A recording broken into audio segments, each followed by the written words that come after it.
Breaking news బంగాళాఖాతంలో అల్పపీడనం కొనసాగుతోంది. మరోవైపు దీనికి తోడు అరేబియా సముద్రంలో కూడా అల్పపీడనం ఏర్పడింది. అయితే దీనికి కారణంగా అటు ఏపీలో కావచ్చు, తెలంగాణ కావచ్చు, పలు జిల్లాల్లో వర్షాలు భారీగా కురిసే అవకాశం కనిపిస్తుంది. అయితే అల్పపీడన ద్రోణి ప్రభావంతో 40 నుంచి 50 కిలోమీటర్ల వేగంతో గాలులు వీస్తున్న పరిస్థితి కూడా ఉంది. అటు కోస్తాంధ్ర, ఉత్తరాంధ్ర మధ్య ద్రోణి ప్రభావం ఎక్కువగా ఉండనుంది. అటు మే 22న ఒడిశా మధ్య తీరం దాటే అవకాశం కూడా కనిపిస్తుంది.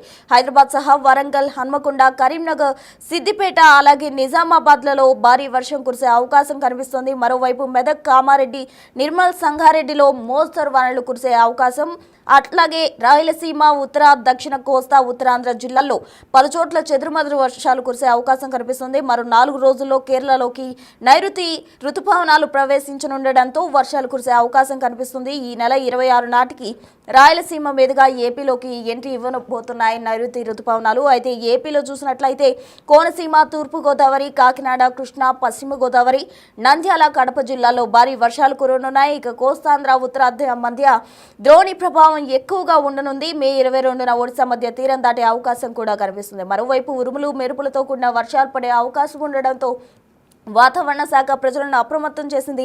వీటి ప్రభావంతో ఏపీ వ్యాప్తంగా కూడా భారీ వర్షాలు కురిసే అవకాశం ఉన్నందున ప్రజలు జాగ్రత్తగా ఉండాలంటూ కూడా సూచనలు చేసింది. అయితే గంటకు 40 నుంచి 50 కిలోమీటర్ల వేగంతో గాలులు అయితే వీయనున్నాయి. అయితే హైదరాబాద్ సహా వరంగల్, హన్మకొండ, కరీంనగర్, సిద్దిపేట జిల్లాల్లో కూడా భారీగా వర్షాలు కురిసే అవకాశం కనిపిస్తుంది. మొత్తంగా బంగాళాఖాతంలో ఏర్పడిన అల్పపీడనంతో భారీ వర్షాలు కురిసే అవకాశం ఉంది. అటు ఏపీ వ్యాప్తంగా ఈరోజు భారీ వర్షాలు కురిసే అవకాశం ఉంది. దక్షిణ కోస్తా అలాగే కోస్తా ఆంధ్రాలో కూడా భారీగా వర్షాలు కురిసే అవకాశం కనిపిస్తుంది. అటు తూర్పుగోదావరి జిల్లాల్లో కూడా ఎక్కువగా వర్ష ప్రభావం ఉండనుంది. మరోవైపు కోనసీమ, కాకినాడ, కృష్ణా జిల్లాల్లో భారీగా వర్షాలు కురిసే అవకాశం కనిపిస్తుంది. ఇక మొత్తంగా తెలంగాణ, ఏపీ వ్యాప్తంగా అయితే భారీగా వర్షాలు కురనున్నాయి. అటు ఈదురుగాళ్లు కూడా ఎక్కువగా ఉండే అవకాశం కనిపిస్తుంది. భారీ నుంచి అతి భారీ వర్షాలు కురిసే అవకాశం ఉందంటూ కూడా వాతావరణ శాఖ హెచ్చరికలు జారీ చేసింది. మరోవైపు అయితే సిద్దిపేట అలాగే సిరిసిల్ల, జగిత్యాల, నిజామాబాద్లలో భారీ వర్షం, అలాగే మెదక్, కామారెడ్డి, నిర్మల్ సంగారెడ్డిలో మోస్తరు వర్షాలు అంటే కొద్దిపాటి తేలికపాటి వర్షం కురిసే అవకాశం ఉందంటూ కూడా వాతావరణ శాఖ చెప్పడం జరిగింది. మొత్తంగా పలు చోట్ల చెదురుమదురు వర్షాలు అయితే కురనున్నాయి. మే 22 నాటికి ఒడిశా మధ్య తీరం దాటే అవకాశం ఉండనుండడంతో అప్పటి వరకు కూడా వర్షాలు కురిసే అవకాశం కనిపిస్తుంది. అయితే మరో 4 రోజుల్లో కేరళలోకి రుతుపవనాలు ఎంటర్ అయ్యే అవకాశం కనిపిస్తోంది. దీంతో ఈ నెల 26 నాటికి అంటే రాయలసీమ మీదుగా ఏపీలోకి వచ్చే అవకాశం కూడా ఉంది. అంటే రుతుపవనాలు వస్తున్నాయంటే వర్షాలు కురుస్తాయి అనేది మనకు ఆనవాళ్ళు కాబట్టి రావాల్సిన తేదీ కన్నా ముందుగానే రుతుపవనాలు ఏపీలోకి అడుగు పెట్టబోతున్నాయి అనేది మనకు స్పష్టంగా కనిపిస్తుంది. మొత్తంగా బంగాళాఖాతంలో అల్పపీడనం అయితే కొనసాగుతుంది. ఒక్క బంగాళాఖాతంలో అల్పపీడనం మాత్రమే కాదు, దానికి తోడు అరేబియా సముద్రంలో కూడా మరో అల్పపీడనం ఏర్పడింది. అంటే 2 అల్పపీడనాలతోటి అటు ఏపీలో భారీ వర్షాలు కురిసే అవకాశం అయితే కనిపిస్తోంది. మరోవైపు ఉరుములు, మెరుపులు కూడా ఎక్కువగా ఉండే అవకాశం కూడా తెలుస్తోంది. మొత్తంగా కోనసీమ, తూర్పు గోదావరి, కాకినాడ, కృష్ణా, పశ్చిమ గోదావరి, నంద్యాల, కడప జిల్లాల్లో భారీ వర్షాలు కురుస్తాయంటూ వాతావరణ శాఖ చెప్తుంది. అటు కోస్తాంధ్ర, ఉత్తరాంధ్ర మధ్య ద్రోణి ప్రభావం కూడా కనిపిస్తోంది. మే 22 ఒడిశా మధ్య తీరం దాటే అవకాశం ఉంది. ఇంకా గంటకు 40 నుంచి 50 కిలోమీటర్లతో ఈదురుగాలు వీస్తాయంటున్నారు. అంటే ఎక్కువగా కూడా చెట్లు ఇవన్నీ కూడా ఎక్కువగా గాలి వీయడం వల్ల చెట్ల కింద కూడా ఎవరు ఉండొద్దంటూ కూడా అధికారులు స్పష్టంగా చెప్పడం జరుగుతోంది. అటు రోడ్డుపై ప్రయాణించే వాళ్ళు కూడా తగిన జాగ్రత్తలు తీసుకోవాలంటూ అధికారులు చెప్తున్నారు. అయితే అవసరం ఉంటేనే తప్ప లేని పక్షంలో బయటకు రావద్దు, అనవసరంగా బయటకు రావద్దంటూ కూడా అధికారులు చెప్తున్నారు. మరోవైపు తెలంగాణలో కనుక చూసుకున్నట్లయితే హైదరాబాద్ సహా వరంగల్, హన్మకొండ, కరీంనగర్, సిద్దిపేట, సిరిసిల్ల, జగిత్యాల, నిజామాబాద్లలో భారీ వర్షం కురనుంది. అటు మెదక్, కామారెడ్డి, నిర్మల్ సంగారెడ్డిలో మోస్తరు వర్షాలు పడే అవకాశం కనిపిస్తుంది. మొత్తంగా రాయలసీమ, ఉత్తర, దక్షిణ కోస్తా, ఉత్తరాంధ్ర జిల్లాలో పలు చోట్ల చెదురుమదురు వర్షాలు అంటే తేలికపాటి వర్షాలు కురిసే అవకాశం ఉంది. ఇంకా మరో 4 రోజుల్లో కేరళలోకి రుతుపవనాలు ఎంటర్ కాబోతున్న నేపథ్యంలో ఈ నెల 26 నాటికి అటు రాయలసీమ మీదుగా ఏపీలోకి రుతుపవనాలు ఎంట్రీ అవుతాయి. అంటే దీంతో వర్షాకాలం స్టార్ట్ అవుతుంది అని మనం అర్థం చేసుకోవచ్చు. రుతుపవనాల రాక కొద్దిగా ఎర్లీగా ఉంది అని ఇక్కడ మనకి స్పష్టంగా కనిపిస్తుంది. అయితే మొత్తంగా బంగాళాఖాతంలో ఏర్పడిన అల్పపీడనంతో అటు ఏపీ కావచ్చు, తెలంగాణ వ్యాప్తంగా భారీ వర్షాలు కురవనున్నాయి.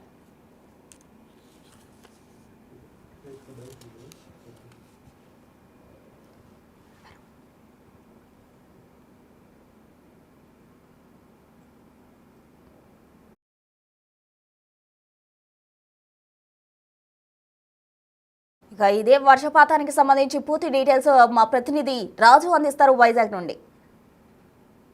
పశ్చిమ మధ్య బంగాళాఖాతం, దక్షిణ కోస్తా ఆంధ్ర, దానికి ఆనుకుని ఉన్న తమిళనాడు ఆ ప్రాంతాల్లో ఉపరితల ఆవర్తనం ఏర్పడిన నేపథ్యంలో రానున్నటువంటి 3 రోజులు కూడా వర్షాలు కురిసే అవకాశం ఉందని విశాఖ వాతావరణ శాఖ అధికారులు తెలియజేస్తున్నటువంటి పరిస్థితి ఉంది. అసలు ఎన్ని రోజులు వర్షాలు ఏ జిల్లాల్లో కురుస్తాయి అనేది ప్రస్తుతం మనతో పాటు విశాఖ వాతావరణ కేంద్ర అధికారి జగన్నాథ్ కుమార్ ఉన్నారు. ఏం సార్, అంటే ఇప్పుడు ఉత్తరాంధ్ర, కోస్తా జిల్లా, అదేవిధంగా రాయలసీమ, ఈ 3 ప్రాంతాలకు సంబంధించి వర్షాలు ఎక్కడ కురిసే అవకాశం ఉంది, ఎన్ని రోజులు పడే అవకాశం ఉంది?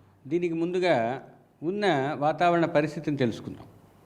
ముఖ్యంగా నిన్న పశ్చిమ మధ్య బంగాళాఖాతం, దానికి ఆనుకొని ఉన్న దక్షిణ కోస్తా ఆంధ్రప్రదేశ్లో ఒక ఉపరితల ఆవర్తనం 1.5 కిలోమీటర్ల నుంచి 5.8 కిలోమీటర్ల ఎత్తు వరకు ఆవరించి ఉన్నది. ఈరోజు ఆ ఉపరితల ఆవర్తనం పశ్చిమ మధ్య బంగాళాఖాతం, దక్షిణ కోస్తా ఆంధ్రప్రదేశ్ మరియు ఉత్తర తమిళనాడు మీదుగా 1.5 కిలోమీటర్ల ఎత్తు వరకు విస్తరించి ఉన్నది. ఇది నైరుతి దిశకు వంగి ఉన్నది మరియు రాష్ట్రంలో ఉన్న కన్వెక్టివ్ కండిషన్స్ లేదా సంవహన వాతావరణ పరిస్థితుల వల్ల రాష్ట్రంలో రాబోయే వారం రోజులు కూడా చెదురుముదురుగా ఉరుములు మెరుపులతో కూడిన వర్షాలు కొనసాగే అవకాశం ఉన్నది. ముఖ్యంగా నిర్దిష్టంగా నిశితంగా చెప్పాలంటే ఉత్తర కోస్తా జిల్లాల్లో ఈ 2 రోజులు కూడా అత్యధిక ప్రాంతాలలో తేలికపాటి నుంచి మోస్తరు వర్షపాతం, తదుపరి 3వ రోజున పలు ప్రాంతాల్లో తేలికపాటి నుంచి మోస్తరు వర్షపాతం, తదుపరి 4 రోజులు కూడా కొన్ని ప్రాంతాలలో తేలికపాటి నుంచి మోస్తరు వర్షపాతం నమోదయ్యే అవకాశం కనిపిస్తుంది. దక్షిణ కోస్తా జిల్లాల్లో ఈరోజు రేపు కూడా అత్యధిక ప్రాంతాలలో తేలికపాటి నుంచి మోస్తరు వర్షపాతం, తదుపరి 4 రోజులు కొన్ని ప్రాంతాలలో, చివరి రోజైన 7వ రోజున 1-2 ప్రాంతాలలో తేలికపాటి నుంచి మోస్తరు వర్షపాతాలు నమోదయ్యే అవకాశం ఉన్నది. మరియు రాబోయే 5 రోజులు కూడా ఉరుములు మెరుపులతో కూడిన వాతావరణం ఉత్తర దక్షిణ కోస్తా జిల్లాల్లో కొనసాగే అవకాశం ఉండటంతో పాటు ఈదురుగాలు 40 నుంచి 50 కిలోమీటర్ల వేగంతో వీచే అవకాశం ఉంది. ఇంకా అతి ముఖ్యంగా చెప్పాలంటే ఉత్తర కోస్తా జిల్లాలైన కోనసీమ, కాకినాడ, తూర్పుగోదావరి, పశ్చిమ గోదావరి జిల్లాలతో పాటు రాయలసీమ జిల్లాలైన కర్నూలు, నంద్యాల, వైఎస్ఆర్ కడప జిల్లాల్లో 1-2 చోట్ల భారీ నుంచి అతి భారీ వర్షపాతం రాబోయే 24 గంటల్లో ఉండే అవకాశం ఉన్నది. దక్షిణ కోస్తా జిల్లాలైన ఎన్టీఆర్, గుంటూరు, పల్నాడు, బాపట్ల, ప్రకాశంతో పాటు మిగిలిన రాయలసీమ జిల్లాలైన తిరుపతి, చిత్తూరు, అన్నమయ్య, అనంతపూరు, శ్రీ సత్యసాయి జిల్లాల్లో 1-2 చోట్ల భారీ వర్షపాతం రాబోయే 24 గంటలు ఉండే అవకాశం ఉంది. తదుపరి 2 రోజులు కూడా 1-2 చోట్ల భారీ వర్షపాతం రాష్ట్రంలో నమోదయ్యే అవకాశం కనిపిస్తుంది. అంటే ప్రస్తుతం ఉపరితల ఆవర్తనం వల్ల ఈ జిల్లాల్లో వర్షం కురిసే అవకాశం కనిపిస్తుంది. ఇది కాకుండా ఇప్పుడు నైరుతి ఋతుపవనాల విస్తరణ ఎట్లా ఉంది? ఆంధ్రప్రదేశ్లో పూర్తిగా విస్తరించడానికి ఎంత సమయం పట్టే అవకాశం? ఇంతవరకు ఉన్న విస్తృతి ప్రకారం నైరుతి ఋతుపవనాలు దక్షిణ అరేబియా సముద్రం, మాల్దీవులు, కామెరూన్ మరియు దక్షిణ బంగాళాఖాతం, మధ్య బంగాళాఖాతం, ఈశాన్య బంగాళాఖాతంలో కొన్ని ప్రాంతాల వరకు విస్తరించి ఉన్నది. రాబోయే కొన్ని రోజులు దాని గమనాన్ని కొనసాగిస్తూ పురోగమిస్తూ కేరళ తీరాన్ని 4-5 రోజుల్లో చేరుకునే అవకాశం కనిపిస్తుంది. సో ఈ వర్షాల వల్ల పూర్తిగా ఇప్పుడు ప్రస్తుతానికి వేసవి తాపం తీరినట్లయినా చల్లబడుతుందా వాతావరణం, లేకపోతే మళ్ళీ ఎండలు వడగాళ్ళు ఇచ్చే అవకాశం ఉంది? రాబోయే వారం రోజుల్లో 5 రోజులు ముఖ్యంగా చెప్పాలంటే గరిష్ట ఉష్ణోగ్రతలో పెద్దగా మార్పు లేదు. ఇంకా చెప్పాలంటే గడిచిన 24 గంటల్లో గరిష్ట కనిష్ట ఉష్ణోగ్రతలు సాధారణ స్థాయి దిగువగానే ఉన్నాయి. కాబట్టి ఈ 5 రోజుల వరకు గరిష్ట ఉష్ణోగ్రతలు పెద్దగా మార్పేమీ లేనందువల్ల పెద్దగా ఉష్ణోగ్రతల వల్ల ఇబ్బంది పడే అవకాశం కనిపించటం లేదు. ఇప్పుడున్న పరిస్థితుల ప్రకారం కోస్తా తీరం వెంబడి, కోస్తా తీరం ఆవల 35 నుంచి 45 కిలోమీటర్ల, గరిష్టంగా 55 కిలోమీటర్ల వరకు ఈదురుగాలు వీచుతూ స్క్వాలీ కండిషన్స్ అంటే ఉరుములు మెరుపులతో కూడిన వర్షాలు కూడా ఉండే అవకాశం ఉన్నందువల్ల కోస్తా తీరం వెంబడి వేటకు వెళ్ళవద్దని మత్స్యకారులకు హెచ్చరించడం జరిగింది. ఓవరాల్గా చూస్తే అటు రాయలసీమ, ఉత్తర కోస్తా, దక్షిణ కోస్తా, ఉత్తరాంధ్రలో మొత్తం ఆ కొన్ని జిల్లాలకు సంబంధించి చెదురుమదురు వర్షాలతో పాటుగా కొన్ని జిల్లాల్లో భారీ వర్షాలు కురిసే అవకాశం ఉంది. రానున్న 7 రోజులు కూడా ఈ వర్షాలు నమోదయ్యే అవకాశం ఉందని విశాఖ వాతావరణ కేంద్ర అధికారి జగన్నాథ్ కుమార్ చెప్తున్నటువంటి పరిస్థితి కనిపిస్తోంది.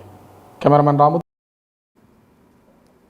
ఇక మొత్తంగా బంగాళాఖాతంలో ఏర్పడిన అల్పపీడనంతో అయితే ఏపీ వ్యాప్తంగా భారీ వర్షాలు కురనున్నాయని అటు వాతావరణ శాఖ అధికారి కూడా చెప్పడం జరిగింది. అయితే 7 రోజుల పాటు కూడా ఈ వర్షాలు ఉండనున్నట్లు తెలుస్తుంది. మొత్తంగా 5 రోజుల వరకు అయితే గరిష్ట కానీ కనిష్ట కానీ ఉష్ణోగ్రతలో ఎటువంటి మార్పు ఉండదు, నార్మల్గానే ఉంటాయి. అయితే వర్షాకాలం ఎప్పుడైతే నైరుతి రుతుపవనాలు ఏపీలో ఎంటర్ అవుతాయో అప్పుడు కొంచెం వాతావరణం చల్లబడే అవకాశం ఉన్నట్టు కూడా చెప్తున్నారు. అయితే క్యాజువల్గా అయితే ఒక 5 రోజుల పాటు కూడా గరిష్ట ఉష్ణోగ్రతలో ఎటువంటి మార్పు కూడా ఉండదు అంటూ కూడా అటు వాతావరణ శాఖ అధికారి చెప్తున్నారు. అయితే మొత్తంగా మరో 4 రోజుల్లో కేరళలోకి నైరుతి ప్రవేశించనుంది. దీంతో 26న రాయలసీమలోకి ఏపీలోకి ఎంటర్ అయ్యే అవకాశం కూడా కనిపిస్తుంది. మొత్తంగా దీంతో ఏపీ వ్యాప్తంగా కూడా వర్షాలు కురిసే అవకాశం కనిపిస్తుంది. అయితే మొత్తంగా బంగాళాఖాతంలో ఏర్పడిన అల్పపీడనంతో అయితే భారీగా వర్షాలు కురనున్నాయి. అటు ఏపీలో కావచ్చు, తెలంగాణలో కావచ్చు భారీ వర్షాలు, అలాగే పలు జిల్లాల్లో కూడా మోస్తరు నుంచి తేలికపాటి వర్షాలు పడే అవకాశం ఉంది.